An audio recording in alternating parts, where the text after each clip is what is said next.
Hello Mario fans, this is a special video for me because this is my first collaboration video. My man, the Origami Analysis, reached out to me and was like, hey, want to collab? And I'm like, of course. So in this video, the two of us will be giving you a Paper Mario the Thousand-Year Door Retrospective detailing all the different parts of the game. And be sure to check out his channel after this video's over. We have the second part to this video over on his channel, and I want you all to see that part of the video as well. Anyway, without further ado, let's get into this video.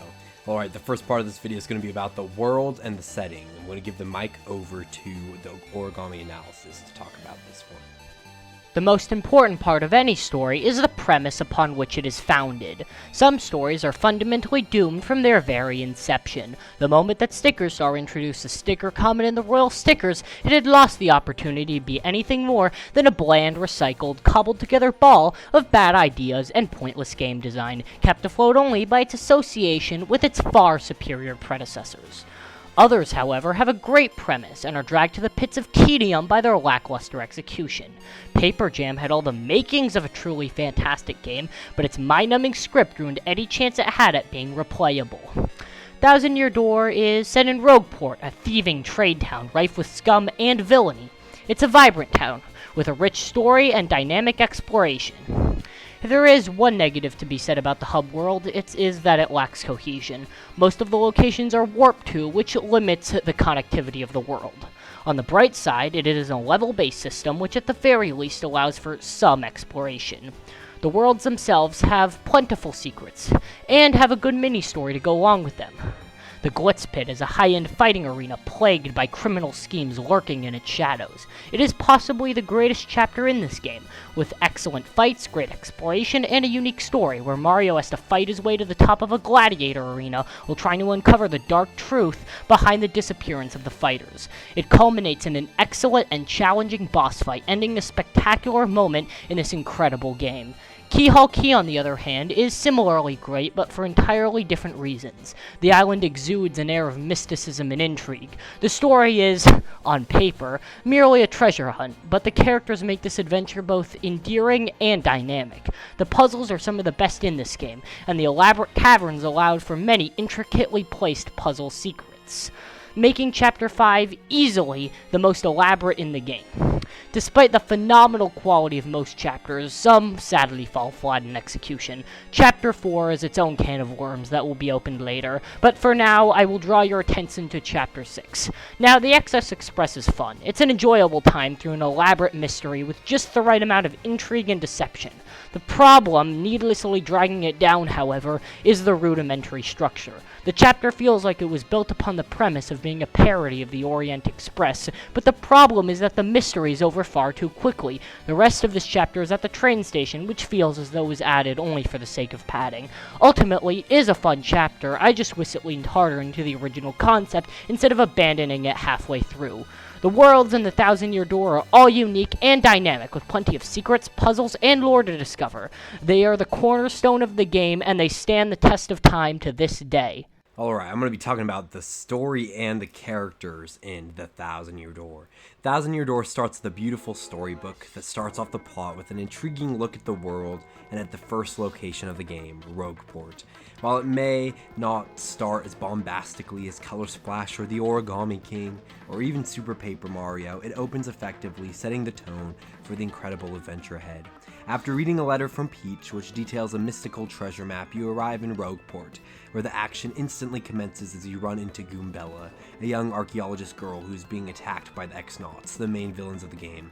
Upon saving her, you realize Peach is kidnapped by the X-Nauts, yet for some reason we still just decide to look for treasure. But hey, I'm not complaining because you know what? The chapters are what really make the Thousand-Year Door such a special game. Because the chapters aren't very typical, the story of Thousand-Year Door isn't what you'd expect from your standard RPG experience. The story of Thousand-Year Door is split into 8 self-contained chapters that all come together under one plot: collecting the crystal stars.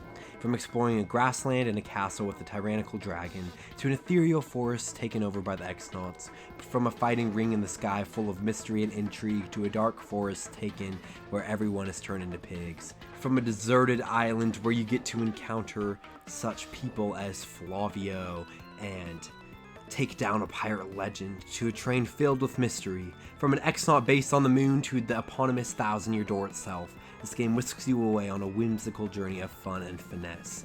What ends up grounding these stories are the compelling, albeit incredibly simple, character arcs of the partner characters.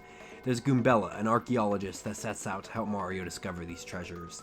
There's Koops, a coward who sets out to kill a dragon to avenge his father and impress his girlfriend in the process. There's Madame Flurry, a kind and famous actor who loves the Punies. Alright, let's be honest, Madame Flurry bears nothing on the plot. There's Yoshi Kid, a character that becomes like an adopted son to Mario, which is such an adorable and charming dynamic. There's Vivian, who has an arc about forgiveness and finding trusts in unexpected places. There's Admiral Bobbery, who has a depressing tale of losing his wife, that I liked a lot more because I watched Origami's analysis, Critical's analysis of it. Thanks a lot, man, for making that story a little bit worse for me, since your ideas for it were so good. But anyway, I digress. And there's Miss Mouse, who basically is just a simp for Mario that is probably looking for Mario's carnal treasures more than the actual treasures of the world. And after each of these chapters, the player gets to see the world from Peach's and Bowser's perspectives, which, while frustrating on subsequent playthroughs, adds a lot of grandeur to the story that makes it even more special than you would ever expect. Peach's stories allow us to see the X-Naut's inner workings, making them much more fleshed out villains, and Bowser's stories give us funny scenarios that add life and comic relief to an otherwise heavy-handed storyline. At least in my eyes, the story of the Thousand-Year Door is so much more than the sum of its parts, and the characters are a huge contributor to that. Alright, Russell, it's your turn. Tell us about the next section. The story of the Thousand-Year Door is ultimately simple enough for a child to grasp, but has many profound moral lessons to impart if the player is willing to look for them. There's an understated, but still important lesson about greed and how it can corrupt any who lose themselves in the pursuit of power. Grotus is blinded by his arrogance and greed in search of the crystal stars, which he believes will give him power over the Shadow Queen and freedom to reshape the world in his image. He believes the Shadow Siren's lies about the Shadow Queen's obligation to fulfill the wishes of any who wake her, because it feeds into his belief that anyone, regardless of their power, will bow down and submit to his regime. When the Shadow Queen restates that she does not take orders from mortals, Grotus is unable to believe that a being will not submit to his might. He challenges her and nearly pays the price with his life. Another example of arrogance being the cause of the downfall of one of the characters is with Bobbery. Bobbery leaves his wife in pursuit of fame and fortune, beginning of a life of seafaring adventure. In his quest for glory on the high seas, he turns a blind eye to his wife, who withered away day by day from a terminal disease, until eventually she succumbed to her illness. Bobbery lamented her death, realizing that it was his arrogance that killed her. He refused to return to the sea, willing to sacrifice his pride to mourn his wife that died by his inaction. An additional recurring theme is the need to stand up for what is right, even against friends or family. Koops moves past his fears to help Mario save the world, despite the protests of his girlfriend. He chooses duty and responsibility over safety and comfort. At first, he is too scared to even approach Mario out of fear of confrontation, but slowly he gains the courage to join the quest to stop the Shadow Queen, despite knowing the dangers and the consequences of such a perilous adventure. Vivian at first is perfectly content serving evil, her loyalty to her sisters overriding the relentless cruelty that they inflict upon her. This is only until Mario is stripped of his identity by Dupless and is forced to live as but a shadow of his former self, and after being defeated in battle. Despite being reduced to almost nothing, Mario comes to the aid of Vivian after she misplaced her sister's super bomb. Vivian is reduced to inconsolable tears as she knows that she will suffer greatly for her failure at the hands of Beldum.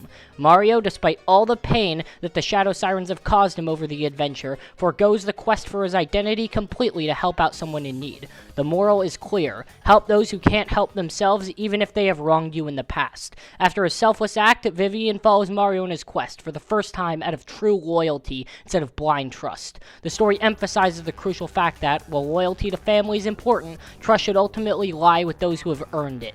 Vivian continues the journey with Mario because she chooses to. It was her decision because she trusts him.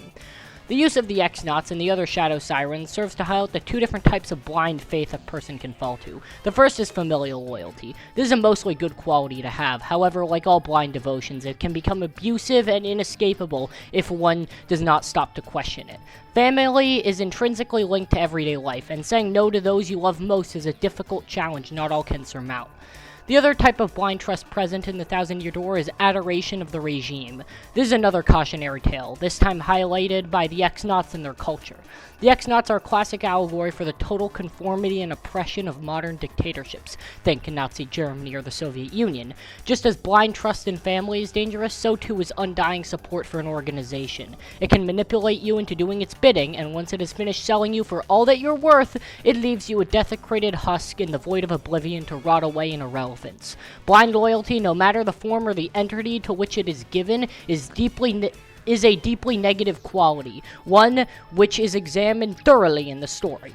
Ultimately, the Thousand-Year Door, while wearing the skin of a simple, lighthearted story, contains deep emotional and moral lessons applicable to any player willing to look. The visual style of Paper Mario The Thousand-Year Door is one that is reminiscent of many GameCube games of its era. The light, bright, cartoonish style is one that has aged remarkably well over time. The lower graphical capability is complemented by the simple round polygons of the world. The simpler design allows any location to feel both vivid and peaceful. That is not to say, however, that the game is incapable of creating dark, sinister locations. The Great Boggly Tree is somber. It does not scream scary at your face like Chapter 7 does in Super Paper Mario. Rather, the ambience is more akin to Somnum Woods in Dream Team. The interior of the tree is dark, but in a more natural way. The solemn atmosphere gives the impression of a dark trek through the woods at night. The eeriness is implicit, not overt, which is great visual storytelling. The Glitz Pit, on the other hand, is a lively, brightly colored tourist attraction, with all the sights and highlights one might expect from such a tourist trap. The colors and brightness are an enormous contrast from the dark, bleak walk through the Boggly Tree. It's intriguing to see that the even-numbered chapters are usually dark, somber, mysterious, whereas the odd-numbered chapters, by contrast, are bright, colorful, and fun. Petalburg is a warm introduction to the game, with the bright sunlight illuminating every part of the chapter. The Boggly Tree is much darker and slower, pausing to take in the mystical scenery. The Glitz Pit is a brightly colored tourist trap in the sky, with even the darker undertones of the conspiracy taking up little screen time in favor of the glamour and lights of the fighting arena. Twilight Town is the darkest in the game, with the horror element of the denizens losing their sentience, being forced to become pigs every time the bell tolls. Complements perfectly the boo-filled, unsettling, creepy steeple. The Boggly Tree was meant to be eerie and mysterious. The creepy steeple is overtly sinister, with dark and menacing imagery present everywhere. The first part of the chapter is a race against time, with every wasted second allowing another innocent villager to be forcefully reborn as swine. The player must hurry to save the town, but must also cross the menacing path of the creepy steeple, a perilous journey riddled with frightening sights. It's a very well designed part of the game, only weighed down by the senseless backtracking. Keelhaul Key is a light-hearted pirate adventure with a more passive tone to complement the less serious story. It plays like a standard pirate adventure with all the sights and sounds one might expect from it.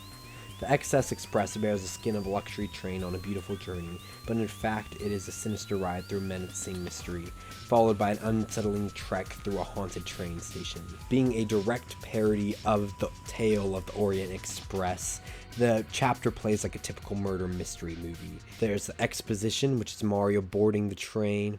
There's the inciting incident, Mario receiving the letter. The low point, Dupless escapes and Mario enters the station. The climax, Mario fighting Smorg. And the resolution, Mario arrives in Poshley Heights. The yellow filter on the train, as well as the eerie music accompanying the key areas of the chapter, cement it as one of the best examples of visual and auditory storytelling in the game. Finally, Chapter 8 is a menacing journey towards, well, I don't know. How is the player supposed to know? Really, this chapter teased the whole game, the Thousand-Year Doors. What exactly? We don't really know. We never get to know until the very end. They know that the spirit of the demon is at the end of the caverns, but where it lies is unknown. The music perfectly complements these foreboding tunnels, as it gives off an intimidating and mysterious quality. The abandoned castle-like style of the tomb is a perfect subversion of Bowser's castle from the previous game. It has been fitted to look as familiar and frightening and medieval as possible, creating a truly memorable final experience in the game. In conclusion, the visual style and musical direction in the Thousand-Year Door is used to great effect to tell the fantastic story from beginning to end.